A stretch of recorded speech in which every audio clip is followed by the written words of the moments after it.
اللہ اللہ اللہ۔ یہ آپ لوگوں کو ایک مزے کی بات سناؤں کہ جب آپ نیت کر کے اللہ کی یاد کی، مراقبے میں بیٹھ گئے تو آنکھ لگ جانے سے اس میں کوئی فرق نہیں پڑتا۔ اب اس کی دلیلیں سن لیجئے۔ فرض کرو کہ ایک آدمی فقیر ہے اور کسی سخی کے دروازے پر گیا ہے اور فجر پڑھ کے جا بیٹھا۔ اب جب جا بیٹھا تو وہاں بیٹھے بیٹھے اسے اونگ بھی آ گئی۔ وہ آدھا گھنٹہ ایک گھنٹہ اونگتا بھی رہا، بیٹھا بھی رہا۔ تو جب اس کا وہ آدمی سخی آئے گا اور پوچھے گا جی آپ کب آئے، تو کیا وہ اپنی اونگ کا ٹائم نکال کے بتائے گا؟ کیا بتائے گا کہ جی فجر پڑھ کے آ گیا تھا؟ تو حاضری لگے گی تو کس وقت سے لگے گی؟ فجر پڑھ کے آ گیا تھا۔ اور بیٹھے بیٹھے اگر اونگ آ گئی تو وہ تو ایک کیفیت ہے بندے کے اوپر۔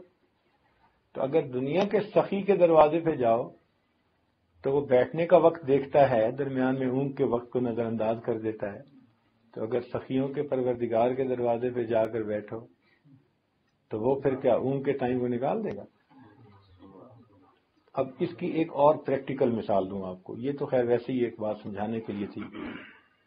آج کل کچھ باتوں کو سمجھنا آسان ہو گیا ہے سائنسی ترقی کی وجہ سے۔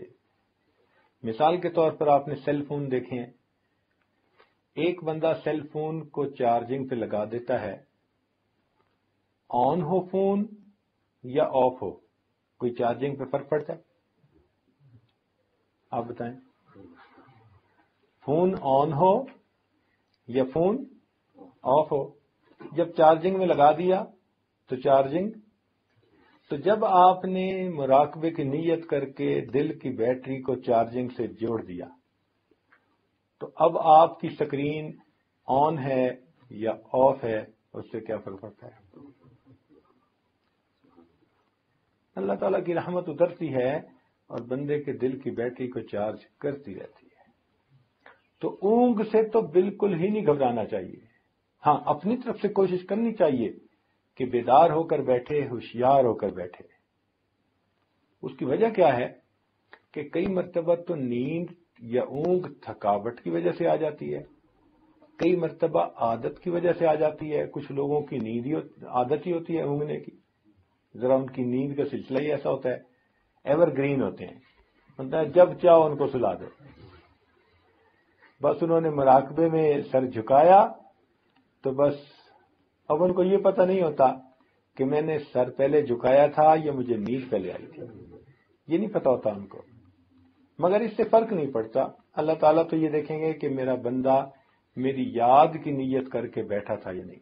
اچھا بھئی یہ بتائیں کہ جب آپ بیٹھتے ہیں مراقبے میں تو آپ کی سونے کی نیت تو نہیں نہ ہوتی؟ تو انما الاعمال بالنیات، اعمال کا دار و مدار نیت کے اوپر ہے۔ ہاں اگر آپ نے نیت ہی کر لی کہ میں اس پوزیشن میں بیٹھ کے سونا چاہتا ہوں، وہ تو بات ہی اور ہے۔ مگر مراقبے میں بیٹھنے والا تو کوئی بندہ ایسی نیت نہیں کرتا، وہ تو اللہ کی یاد میں بیٹھتا ہے۔ تو اگر اس دوران اونگ بھی آ جائے تو اس سے کوئی فرق نہیں پڑتا۔ اور اصل وجہ یہ ہے بھائی کہ وہ جو سکینہ نازل ہوتی ہے نا، اس سکینہ کے نازل ہونے سے کئی مرتبہ انسان پر اونگ کی سی کیفیت ہوتی ہے، وہ اونگ نہیں ہوتی، حقیقت میں وہ سکینہ کے اثرات اس کے اوپر ہوتے ہیں۔ اس لیے مراقبے میں جو لوگ اونگ رہے ہوتے ہیں نا، وہ باتیں بھی ساری سن رہے ہوتے ہیں۔ اگر قریب میں کوئی بولے، کوئی آواز آئے، وہ سب باتیں ان کو سنائی دے رہی ہوتی ہیں، تو اس کو نیند نہیں کہتے۔ تو یہ اونگ کا آ جانا یہ رکاوٹ نہیں ہے۔ سالک اس کو یہ نہ سمجھے کہ جی بس میں تو ترقی کر ہی نہیں سکتا، مجھے تو فوراً نیند آ جاتی۔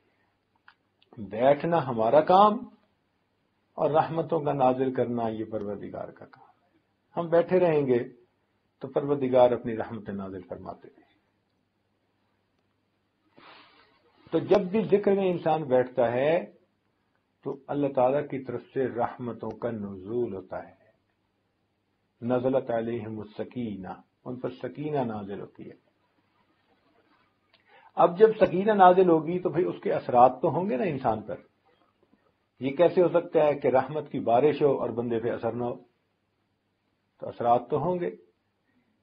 جب اثرات ہوں گے تو صاف ظاہر ہے کہ پھر انسان کی کیفیات ہوں گی، جو کہ اثرات کی وجہ سے کیفیات ہوتی ہیں. آپ دیکھیں عام طور پر جب بارش برستی ہے نا تو زمین کے اندر سے کچھ نہ کچھ جڑی بوٹیاں ضرور نکل آتی ہیں. ہاں کوئی پتھریلی زمین ہو تو بات اور ہے، ورنہ عام طور پر اس لیے جب بارش کا موسم ہوتا ہے نا، برسات کا موسم، تو خوب ہریالی ہوتی ہے.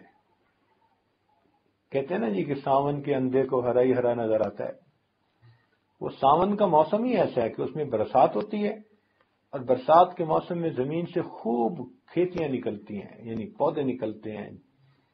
جب اللہ تعالی کی رحمت کی برسات برستی ہے تو انسان کے اندر سے کیفیات کی پودے اور کھیتیاں پھر برآمد ہو جاتی ہیں. کیفیات کو روک نہیں سکتے.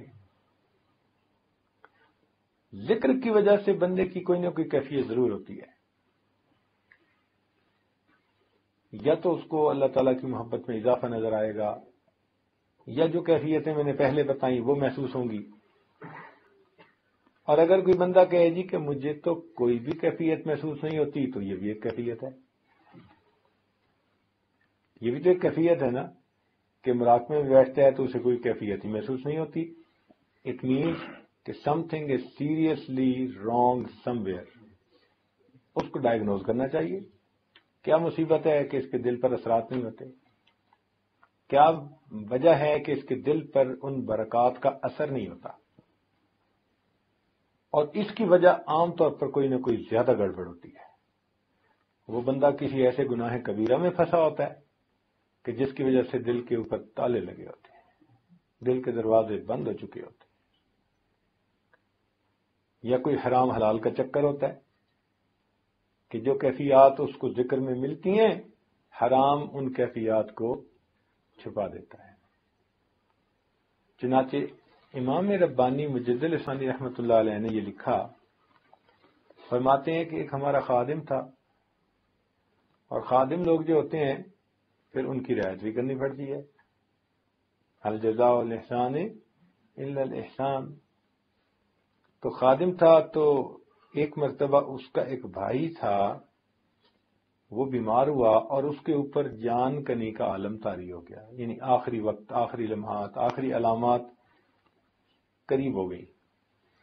تو اس خادم نے آ کر کہا کہ حضرت میرا بھائی ہے، تو اگر آپ مہربانی فرمائیں تو آپ تشریف لے چلیں، دعا بھی فرما دیں اور اس موقع پر اس پر توجہ بھی فرما دیں، تو اس کا معاملہ اچھا ہو جائے گا، خاتمہ بالخیر ہو جائے گا. حضرت فرماتے ہیں کہ میں اس کے ساتھ وہاں گیا، دعا بھی کی اور میں نے توجہ بھی کی، لیکن توجہ کرنے کے بعد میں نے دیکھا کہ اس کے دل پہ کوئی اثر نہیں. فرماتے ہیں میں بہت دیر بیٹھا رہا اور توجہات ڈالتا رہا، مگر اس بندے کے دل پہ کوئی اثر نہیں تھا. اب ذرا سوچنے کی بات ہے کہ 1000 سال کا مجدد، اتنی روحانیت والی شخصیت کہ پورے 1000 سال میں جس قدر انسانوں کو فیض پہنچے گا وہ ان کے قلب کے ذریعے سے پہنچے گا. مجدد کا یہ مطلب ہوتا ہے جیسے امت کو فیض پہنچ رہا ہے نبی علیہ الصلوۃ والسلام کے ذریعے سے. نبی السلام نے فرمایا انما انا قاسم واللہ یعطی، اللہ تعالیٰ عطا کرنے والا ہے اور میں تو تقسیم کرنے والا ہوں. تو یہ قلوب کے ذریعے سے، جیسے تار کے ذریعے سے بجلی ہمارے گھر پہنچتی ہے، تار کے ذریعے سے بجلی پہنچتی ہے. دیکھیں بھائی، بارش کون برساتا ہے؟ اللہ رب العزت. بارش کون برساتا ہے؟ اللہ تعالیٰ برساتا ہے، مگر بادل اس کے لیے ذریعہ بن جاتے ہیں. سمجھ گئے؟ اولاد کون دیتا ہے؟ اللہ رب العزت دیتا ہے، مگر ماں باپ اس کے لیے ذریعہ بن جاتے ہیں. اسی طرح دلوں میں نور کون دیتا ہے؟ اللہ دیتا ہے، مگر پیر استاد اس کے لیے ذریعہ بن جاتا ہے. تو یہ تو سمجھ میں آنے والی بات ہے کہ انسان کے دل میں براہ راست اللہ تعالی کی طرف سے نور آ جائے، اس کے لیے قلب کو کسی درجے کا بنانا پڑتا ہے۔ اب اس کو آپ یوں سمجھ لیں کہ جیسے ایک ہوتا ہے پلانٹ، بجلی کا ہائی وولٹیج پہ ہوتا ہے، اب اس ہائی وولٹیج پلانٹ کے آگے ایک ٹرانسفارمر لگا ہوتا ہے، تو ٹرانسفارمر کے ایک طرف تو یہ بجلی کا بلب لگا ہوتا ہے اور دوسری طرف ہائی وولٹیج ہوتا ہے۔ آپ کا کیا خیال ہے اگر یہ بلب کو ڈائریکٹ ہائی وولٹیج کے ساتھ لگا دیں تو پھر کیا ہوگا؟ فیوز ہو جائے گا نا، اس لیے کہ اس میں استعداد ہی نہیں ہے۔ اسی طرح مخلوق میں استعداد ہی نہیں کہ بلا واسطہ اللہ تعالی کی طرف سے فیض حاصل کر سکے۔ نبی علیہ الصلوۃ والسلام پوری مخلوق کے لیے اس کا ذریعہ بن گئے، ان کو اللہ تعالیٰ نے وہ صلاحیت دی، وہ نعمت دی، وہ برکت دی کہ وہ اللہ رب العزت سے براہ راست وہ نعمت حاصل کر سکتے ہیں۔ اس لیے معراج کے موقع پر اللہ فرماتے ہیں فَأَوْحَى إِلَىٰ عَبْدِهِ مَا أَوْحَىٰ۔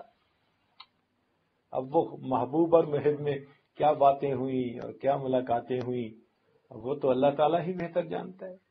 تو اللہ رب العزت کے محبوب کی یہ شان ہے کہ وہ اللہ رب العزت سے ان رحمتوں اور برکتوں کو لیتے ہیں اور آگے پوری مخلوق کو جو رحمت نعمت ملتی ہے محبوب کے واسطے سے ملتی ہے۔